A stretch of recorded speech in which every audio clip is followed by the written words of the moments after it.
ತಿಂಗಳು ಮಿಶ್ರ ಫಲಿತಾಂಶಗಳಿಂದ ಕೂಡಿರುವ ಒಂದು ಅವಧಿಯಾಗಿದ್ದು, ಜೀವನದ ವಿವಿಧ ಕ್ಷೇತ್ರಗಳಲ್ಲಿ ಏರಿಳಿತಗಳನ್ನು ಅನುಭವಿಸುವ ಸಾಧ್ಯತೆಯಿದೆ. ಸುಖ ಮತ್ತು ದುಃಖ ಎರಡೂ ಒಂದೇ ಸಮಯದಲ್ಲಿ ಎದುರಾಗಬಹುದು. ಆದ್ದರಿಂದ ಈ ತಿಂಗಳು ವೃಶ್ಚಿಕ ರಾಶಿಯವರಿಗೆ ವಿಶೇಷವಾಗಿ ಸಹನೆ, ಜಾಗರೂಕತೆ ಮತ್ತು ಸಮತೋಲನದ ಮನೋಭಾವ ಅತ್ಯಂತ ಅಗತ್ಯವಾಗುತ್ತದೆ. ಯಾವುದೇ ಪರಿಸ್ಥಿತಿಯಲ್ಲಿಯೂ ಆತುರದಿಂದ ನಿರ್ಧಾರ ತೆಗೆದುಕೊಳ್ಳುವುದನ್ನು ತಪ್ಪಿಸಿ. ಯೋಚಿಸಿ ನಡೆದುಕೊಳ್ಳುವುದು ಉತ್ತಮ ಫಲಿತಾಂಶಗಳನ್ನು ನೀಡುತ್ತದೆ. ತಿಂಗಳ ಆರಂಭದಲ್ಲಿ ಅನಗತ್ಯ ಖರ್ಚುಗಳು ಹೆಚ್ಚಾಗುವ ಸಾಧ್ಯತೆಯಿದೆ. ಸಣ್ಣ ಸಣ್ಣ ಖರ್ಚುಗಳೇ ನಂತರ ದೊಡ್ಡ ಆರ್ಥಿಕ ಒತ್ತಡಕ್ಕೆ ಕಾರಣವಾಗಬಹುದು. ಆದ್ದರಿಂದ ಖರ್ಚುಗಳ ಮೇಲೆ ಕಟ್ಟುನಿಟ್ಟಿನ ನಿಯಂತ್ರಣ ಇರಿಸುವುದು ಬಹಳ ಮುಖ್ಯ. ವಿಶೇಷವಾಗಿ ಅಗತ್ಯವಿಲ್ಲದ ವಸ್ತುಗಳ ಖರೀದಿ, ಅತಿಯಾದ ಸಾಮಾಜಿಕ ವೆಚ್ಚಗಳು ಅಥವಾ ಯೋಜನೆ ಇಲ್ಲದ ಹಣ ಬಳಕೆ ಇವುಗಳನ್ನು ತಪ್ಪಿಸುವುದು ಉತ್ತಮ. ಈ ಅವಧಿಯಲ್ಲಿ ಉಳಿತಾಯದ ಮೇಲೆ ಹೆಚ್ಚಿನ ಗಮನ ಹರಿಸುವುದು ಅಗತ್ಯ. ಹೊಸ ಹೂಡಿಕೆಗಳನ್ನು ಮಾಡುವ ಮೊದಲು ಅದರ ಲಾಭ ನಷ್ಟಗಳನ್ನು ಸರಿಯಾಗಿ ವಿಶ್ಲೇಷಿಸಬೇಕು. ಯಾರಾದರೂ ನೀಡುವ ಸಲಹೆ ಆಕರ್ಷಕವಾಗಿ ಕಂಡರೂ ತಕ್ಷಣ ನಿರ್ಧಾರ ತೆಗೆದುಕೊಳ್ಳುವುದು ಅಪಾಯಕಾರಿಯಾಗಬಹುದು. ನಿಮ್ಮ ಆರ್ಥಿಕ ಸ್ಥಿತಿಯನ್ನು ಬಲಪಡಿಸಲು ಶಿಸ್ತುಬದ್ಧ ಹಣಕಾಸು ಯೋಜನೆ ಅಗತ್ಯವಿದೆ. ತಿಂಗಳ 2ನೇ ವಾರದಲ್ಲಿ ನೀವು ಹೊಸ ಯೋಜನೆ ಅಥವಾ ಕೆಲಸವನ್ನು ಆರಂಭಿಸುವ ಯೋಚನೆಯಲ್ಲಿ ಇದ್ದರೆ, ಖಂಡಿತವಾಗಿಯೂ ಅನುಭವಿಗಳ ಅಥವಾ ಹಿತೈಷಿಗಳ ಸಲಹೆಯನ್ನು ಪಡೆದುಕೊಳ್ಳುವುದು ಉತ್ತಮ. ಈ ಸಮಯದಲ್ಲಿ ಒಬ್ಬರೇ ನಿರ್ಧಾರ ತೆಗೆದುಕೊಳ್ಳುವುದಕ್ಕಿಂತ ಸಮಾಲೋಚನೆ ಮಾಡಿ ಮುಂದುವರಿಯುವುದು ಹೆಚ್ಚು ಸುರಕ್ಷಿತ. ಆತುರದಿಂದ ಯಾವುದೇ ಕೆಲಸವನ್ನು ಆರಂಭಿಸುವುದು ಅಥವಾ ಪೂರ್ಣ ಯೋಜನೆ ಇಲ್ಲದೆ ಅದನ್ನು ಪ್ರಚಾರ ಮಾಡುವುದು ಹಾನಿಕಾರಕವಾಗಬಹುದು. ಕೆಲಸದಲ್ಲಿ ಯಶಸ್ಸು ಪಡೆಯಲು ಕ್ರಮಬದ್ಧ ಯೋಜನೆ ಮತ್ತು ಧೈರ್ಯ ಎರಡೂ ಅಗತ್ಯ. ನಿಮ್ಮ ಶ್ರಮಕ್ಕೆ ತಕ್ಕ ಫಲ ತಡವಾಗಿ ಬಂದರೂ ಅದು ಸ್ಥಿರವಾಗಿರುವ ಸಾಧ್ಯತೆ ಹೆಚ್ಚು. ಕೆಲಸದ ಸ್ಥಳದಲ್ಲಿ ಸಹೋದ್ಯೋಗಿಗಳೊಂದಿಗೆ ಸಣ್ಣ ಭಿನ್ನಾಭಿಪ್ರಾಯಗಳು ಉಂಟಾಗಬಹುದು. ಆದರೆ ಅವುಗಳನ್ನು ಶಾಂತಿಯುತವಾಗಿ ಪರಿಹರಿಸಿದರೆ ಪರಿಸ್ಥಿತಿ ನಿಮ್ಮ ಪರವಾಗಿ ತಿರುಗುವ ಸಾಧ್ಯತೆಯಿದೆ. ನಿಮ್ಮ ಸಂವಹನ ಶೈಲಿ ಈ ತಿಂಗಳಲ್ಲಿ ಪ್ರಮುಖ ಪಾತ್ರ ವಹಿಸುತ್ತದೆ. ಮಧ್ಯಭಾಗದಲ್ಲಿ ಕೆಲವು ಅಪ್ರತೀಕ್ಷಿತ ಸಮಸ್ಯೆಗಳು ಎದುರಾಗಬಹುದು. ಕೆಲಸದ ಒತ್ತಡ ಹೆಚ್ಚಾಗಬಹುದು ಅಥವಾ ಜವಾಬ್ದಾರಿಗಳು ಏಕಾಏಕಿ ಹೆಚ್ಚಾಗುವ ಸಾಧ್ಯತೆಯಿದೆ. ಈ ಸಮಯದಲ್ಲಿ ಧೈರ್ಯ ಕಳೆದುಕೊಳ್ಳದೆ ಕ್ರಮಬದ್ಧವಾಗಿ ಕೆಲಸಗಳನ್ನು ನಿರ್ವಹಿಸುವುದು ಮುಖ್ಯ. ಮತ್ತೊಂದು ಪ್ರಮುಖ ಅಂಶವೆಂದರೆ ಆರೋಗ್ಯದ ಕಡೆ ಗಮನ.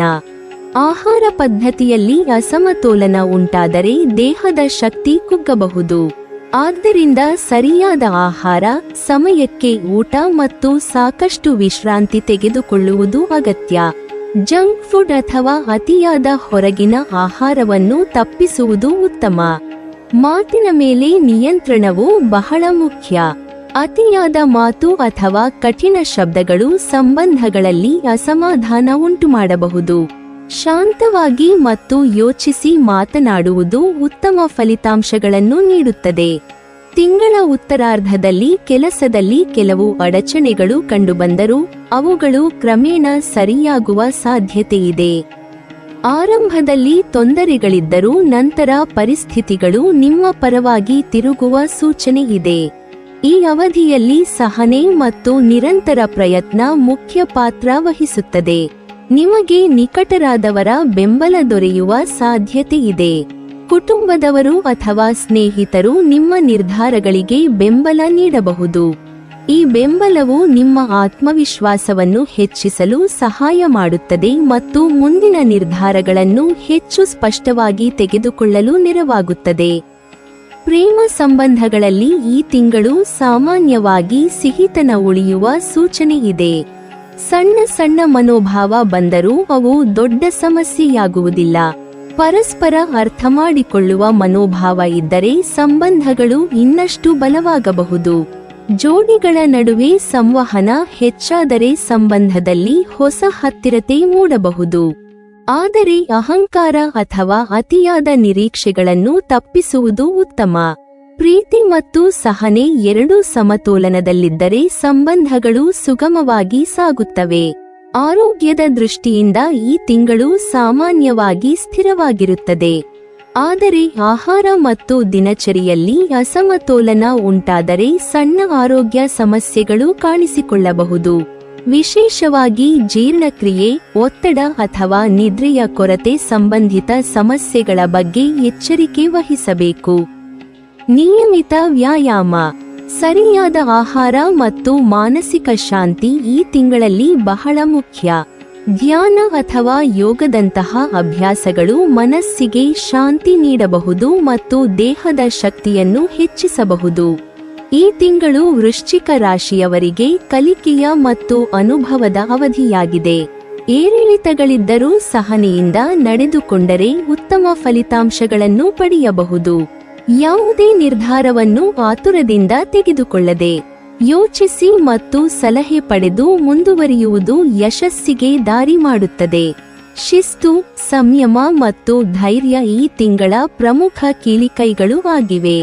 ಇವುಗಳನ್ನು ಪಾಲಿಸಿದರೆ ಸವಾಲುಗಳ ಮಧ್ಯೆಯೂ ನೀವು ಸ್ಥಿರವಾಗಿ ಮುಂದುವರಿಯಲು ಸಾಧ್ಯವಾಗುತ್ತದೆ.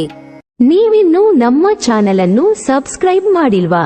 ಹಾಗಾದರೆ ಈ ಕೂಡಲೇ ನಮ್ಮ ಇಂದ್ರಜಾಲ ಚಾನೆಲ್ ಅನ್ನು ಸಬ್ಸ್ಕ್ರೈಬ್ ಮಾಡಿ ಮತ್ತು ಪಕ್ಕದಲ್ಲಿರುವ ಬೆಲ್ ಐಕಾನ್ ಅನ್ನು ಕ್ಲಿಕ್ ಮಾಡಿದರೆ ನಮ್ಮ ಹೊಸ ವಿಡಿಯೋಗಳನ್ನು ನೀವು ನೋಡಬಹುದು.